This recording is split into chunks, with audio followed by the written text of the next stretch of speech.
have one of my skiving knives here that the edge is an utter mess on, and because I did bad things with it, I dropped it on the floor, and then I used it to split the I used it to make the wedges for my leathercraft hammer. So that was a bad thing. I shouldn't have done it. But the edge was already screwed up, and I knew I was going to have to go through all this hassle anyway. So I thought I'd show you how I do this. These are not that big a deal to sharpen. This one is a cheap off of Amazon. I think it was $8 or $10 or something like that. It wasn't real expensive. I'm going to put you down here on the table where I'm working today and show you how I do it. That's pretty banged up. That's rough, man. Rough. I tore it up. I keep a really fine edge on these because I use them for cutting leather. This is just a piece of 220 grit, and that's where I'm starting with it. The back of the blade, I want to keep it flat, so I've got a piece of granite here. All this granite this is a cutout from a bathroom sink. You can get this at just about any place that does countertops, and I think it was like $10. So give it a shot. You can get a sink cutout pretty cheap. But I'm just going to keep that down nice and flat on the back side and take care of that first, because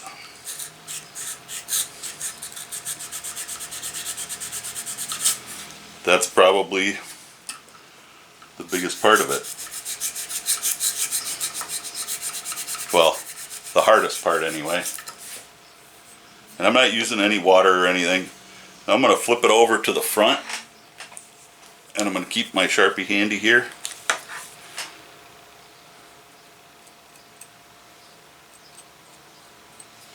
Get a big burr right on the corner here. Get that in the camera there. Right on the corner.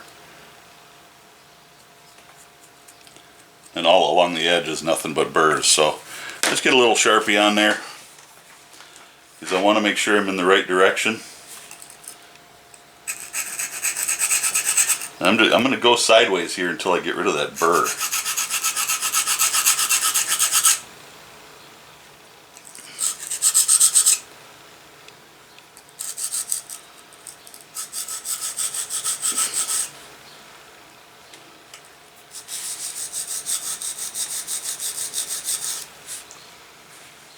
And you'll know you got the angle right when all your Sharpie goes.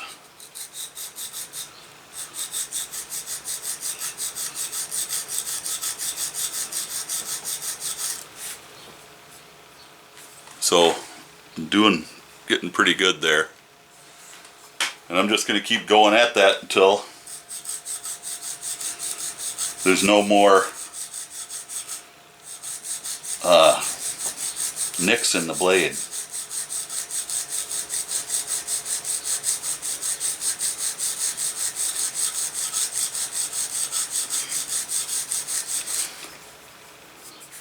And I do have another one of these. This one, for some reason, just works a little better for me. Now, you can still see some nicks in there, so it's going to take a little while to get rid of those. And I'm going to cut you off. It'll take me a little bit here to get those out. I'm going to imagine it'll take me 5 or 10 minutes. And I'm going to get those just about all the way out before I switch to a finer grit. Because the finer the grit, the less it's going to take out. There I am after, I don't know, 10 minutes or so with the 220. Took it right down to where I wanted it. There is just a little bit of a nick still in that corner, because that's where I dropped it. And I'm not going to worry too much about that little nick. I don't want to this blade wasn't hardened all the way down. It was only hardened for the first ½ inch or so. So I don't want to get too far. Now I'm going to turn my blade, or my rock here. This is, I believe, 600 grit. And this is a wet or dry paper. I'm going to use it wet. And I just keep a spray bottle here. I will get a little more Sharpie on here.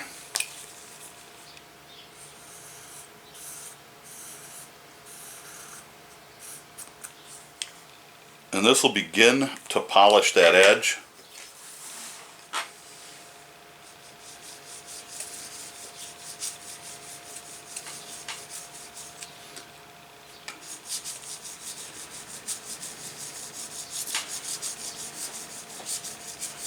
And I'll probably go for another 10 minutes or so on this side. And I'll vary. I'll start going kind of at an angle here. Never changing the way I hold my blade. And then I'll switch this way. Just to kind of cross hatch it a little bit.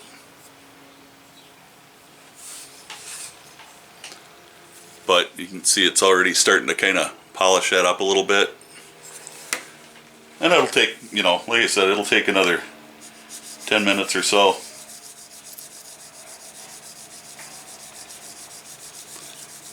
And I'll just keep switch directions.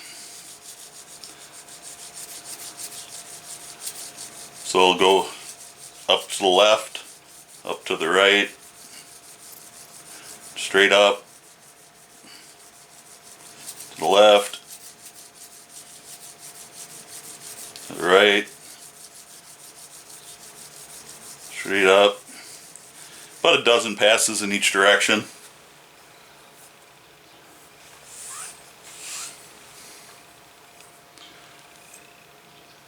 Starting to look real good.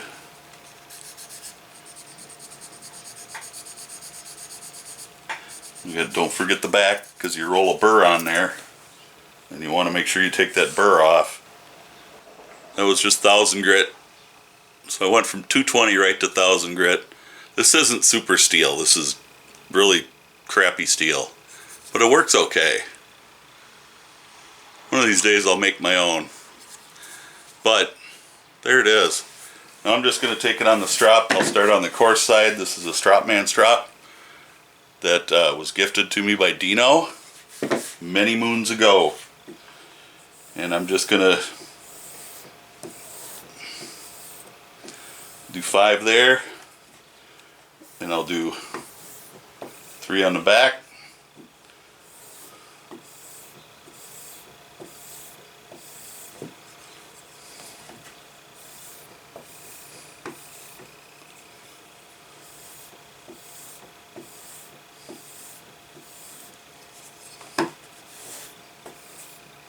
I'll do 3 of those before I even look at it.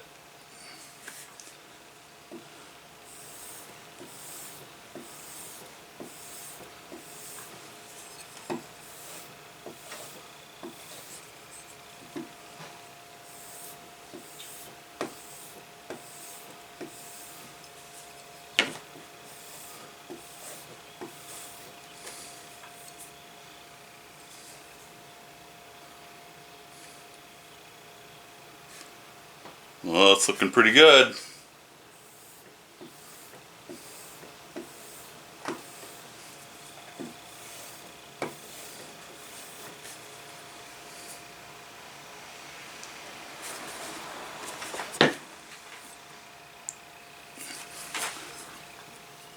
There you are.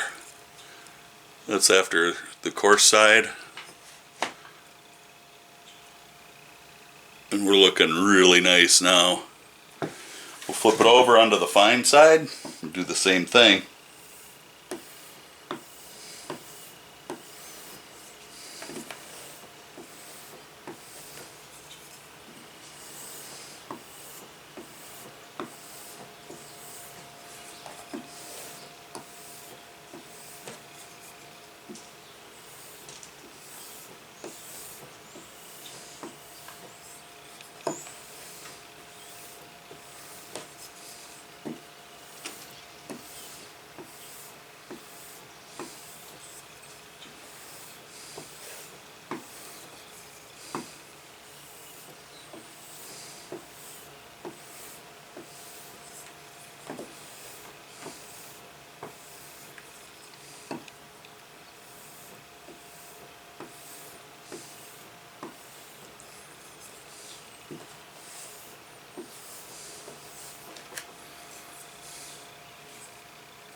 Do once more here.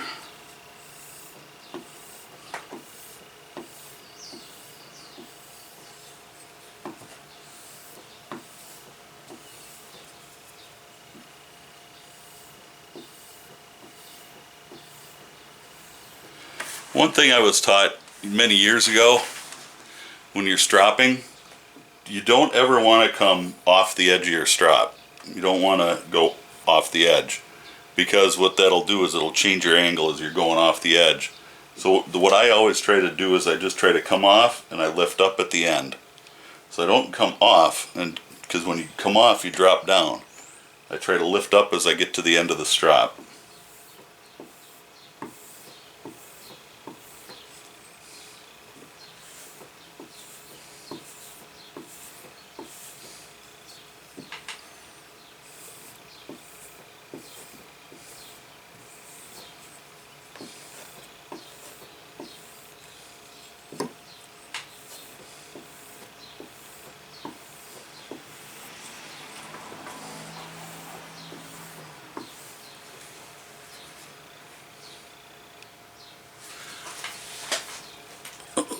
Let's see, hope you can see this. There it is.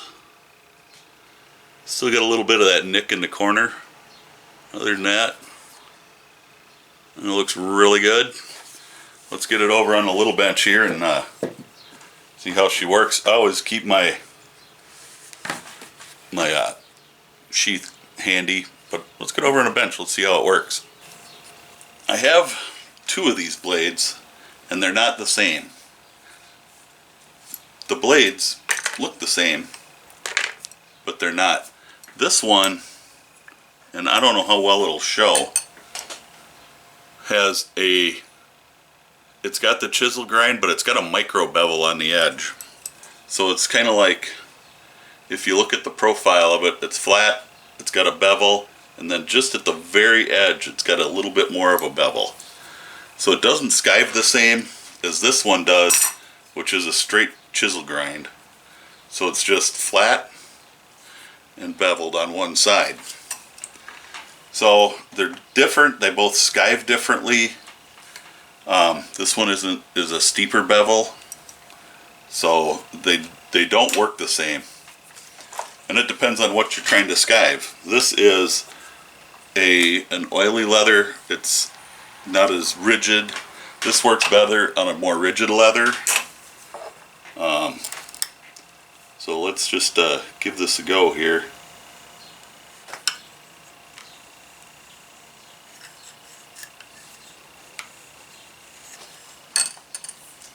Look at that, took it right off. Exactly what I'm looking for it to do. This one, on this leather, I have to really fight with this blade to do it. This one, took it right off. That's what I'm after. There you go, folks. Fixing up the Japanese skiving knife. It's pretty simple. Keep an edge on it. I pretty much just have to strop it now when it needs it. Keep a sheath on it. Keep the edge covered, and you're good to go. Doesn't take much to make a little piece like that. It's just a couple pieces of leather and a welt in between, and we're good to go.